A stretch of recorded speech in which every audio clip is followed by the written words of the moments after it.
I recently got a commenter asking about if using LLMs is basically like staying in the cave.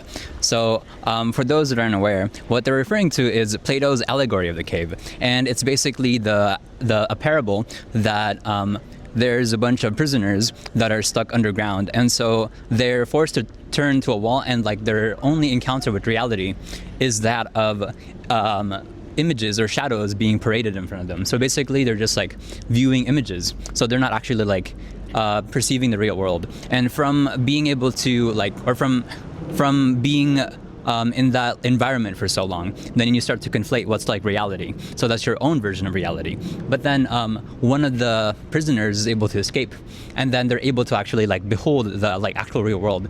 And so it's like there's also like a spatial metaphor there, in that if you're in the cave, you're like down below, and so like it's associated more with being unaware or being unconscious. And if you're above, you're like you get out of the cave and you go up, then like it's a realization, or like you're more enlightened in a way.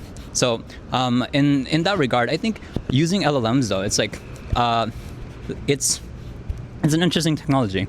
There is a way of people offloading their thinking. So in that manner, that is like the dangerous part of using or like relying on that tool too much. So like the propaganda in a way is that most of those companies want you to abandon your critical thinking, because like if a machine can think for you, then you don't need to develop your own mind.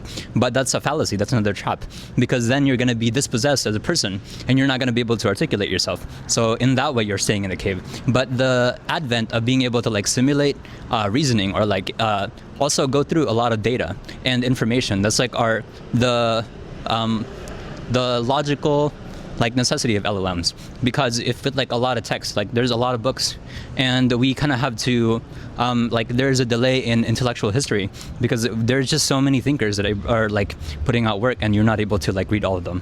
So yes. Also, thank you for the recommendation again regarding the podcast.